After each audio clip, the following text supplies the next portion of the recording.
அம்மன் வழிபாடு சகல செல்வங்களும் தரும் இமயகிரிவாச தனநேமாதேவி நின்னை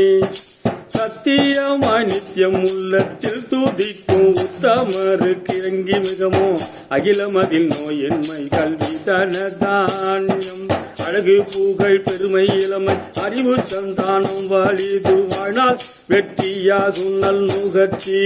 தொகை தரும் 16 பெரும் தந்தருளீனி சுகானந்த வாழ்வழிப்பாய் சுகித குணசாலி பரிபாலி அனுகூலி திரிசூலி மங்கள விசாலி மகவுன்னான் நீதாயாலி கொனாதோ மகிமைவாய் திருக்கட ஊரில் வாழ்வாமி சுபநேமி புகழாமி சிவசாமி மகிழ்வாமி அபிராமி உமையே.